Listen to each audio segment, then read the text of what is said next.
Bismillahirrahmanirrahim. Assalamualaikum warahmatullahi wabarakatuh.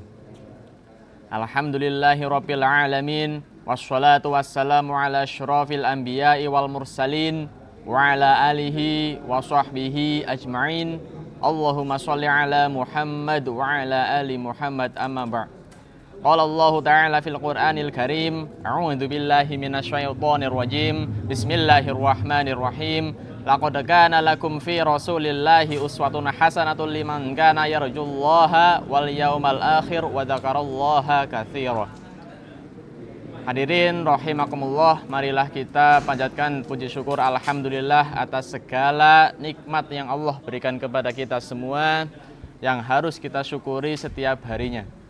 Sholawat dan salam marilah kita sampaikan kepada junjungan kita Nabi besar Muhammad sallallahu alaihi wasallam, yang insya Allah kita semua mendapatkan syafaat dari beliau di yaumul qiyamah. Amin ya rabbal alamin.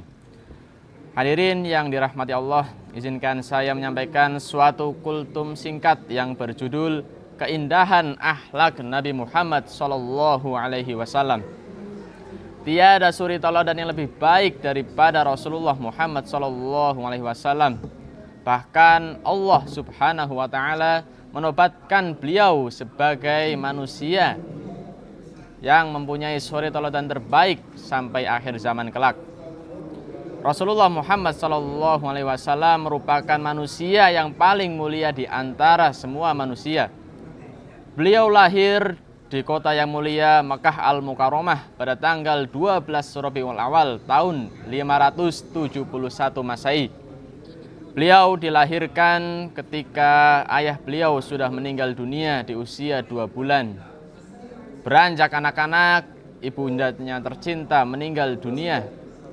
Di usia 8 tahun beliau sudah ditinggal kakeknya dan beliau diasuh oleh pamannya Abu Thalib sampai beliau menjadi nabi dan rasul di usia 40 tahun. Beliau menyebarkan agama Islam, membawa perubahan yang sangat signifikan di muka bumi ini dalam kurun waktu 23 tahun. Bagaimana beliau bisa menyebarkan agama Islam dalam kurun waktu yang singkat tersebut? Jawabannya karena keindahan akhlak beliau. Ada 5 akhlak beliau yang harus dimiliki oleh setiap muslim. Yang pertama, jujur atau sidik. Jujur merupakan suatu prinsip yang harus kita tanamkan di dalam hati kita seorang muslim. Karena kejujuran membawa kita kepada kebenaran dan kebenaran membawa kita kepada kepercayaan. Menjadi orang yang jujur akan dibenarkan oleh semua orang, dan menjadi orang yang benar akan dipercaya oleh semua orang.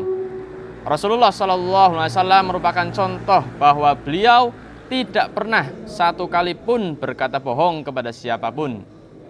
Dan ketika ada orang berkata bohong, maka itu adalah tanda-tanda orang munafik. Yang kedua, amanah atau dapat dipercaya. Dapat dipercaya merupakan sifat yang sangat melekat pada diri Rasul. Beliau dijuluki Al-Amin atau yang dapat dipercaya. Ketika pada suatu kisah beliau dititipkan barang oleh orang Quraisy dan beliau menjaga, memelihara barang itu, tidak mengambil sedikit pun dari barang tersebut, sehingga beliau menjadi orang kepercayaan di kalangan kaum Quraisy. Hal itu harus kita contoh, kita amanah terhadap apa yang kita amanahkan oleh orang lain. Kita diamanahkan oleh Allah Subhanahu wa taala untuk menyembah kepadanya dan menjadi khalifah fil ard atau khalifah di bumi. Harus kita jalankan amanah tersebut karena itu merupakan suatu keharusan yang harus kita lakukan. Dan yang ketiga adalah cerdas fatonah. Setiap muslim harus menjadi pribadi yang cerdas, karena kecerdasan akan membawa kepada kemajuan. Menjadi orang yang cerdas, menjadi orang yang maju, insya Allah dapat mengatasi semua masalah yang ada di bumi ini. Bahkan Rasulullah SAW, beliau adalah orang yang cerdas, panglima perang yang banyak memenangkan peperangan, Contohnya pada perang Badar, ketika Rasul membawa 313 pasukan muslim melawan 1000 pasukan Quraisy, beliau memenangkan dengan sangat mudah melalui kecerdasan yang beliau miliki. Oleh karena itu, menjadi seorang muslim harus cerdas, harus maju, mencari solusi tanpa memberikan masalah.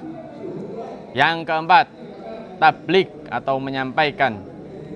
Menyampaikan apa yang kita dapatkan merupakan suatu kewajiban yang harus kita lakukan. Kita mendapatkan ilmu, harus kita sampaikan kepada orang yang belum mengetahui. Rasulullah SAW merupakan manusia yang menyampaikan seluruh wahyunya yang beliau dapatkan dari Allah, disampaikan tanpa menyembunyikan satu wahyu pun. Dan kita juga harus menyuarakan kebenaran, kebaikan, keadilan. Jangan sungkan untuk bersuara demi kebaikan kita bersama. Balighu anni walau ayah. Sampaikan kepadaku walau hanya satu ayat. Dan sifat yang terakhir yaitu sabar. Beliau Rasulullah Muhammad SAW pernah dilempari kotoran, pernah diludahi, pernah dicaci maki, pernah diolok-olok, bahkan dijauhi oleh keluarganya sendiri. Bagaimana beliau menghadapi masalah-masalah tersebut? Beliau hadapi dengan sabar, karena kesabaran akan membawa kepada keikhlasan, membawa kepada kerelaan hati, dan Allah menyukai orang-orang yang sabar. Kita sebagai seorang muslim harus mencontoh kesabaran Nabi Muhammad SAW dalam segala masalah, dalam segala permasalahan yang kita hadapi. Hadapilah dengan sabar, maka insya Allah Allah akan menolong kita semua.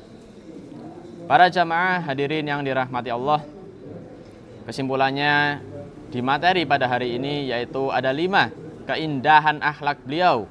Yang pertama jujur, kedua amanah, ketiga cerdas, keempat tablik, dan kelima sabar. Mungkin segitu apa yang dapat saya sampaikan. Semoga bermanfaat untuk kita semua. Wabillahi taufiq wal hidayah. Wassalamualaikum warahmatullahi wabarakatuh.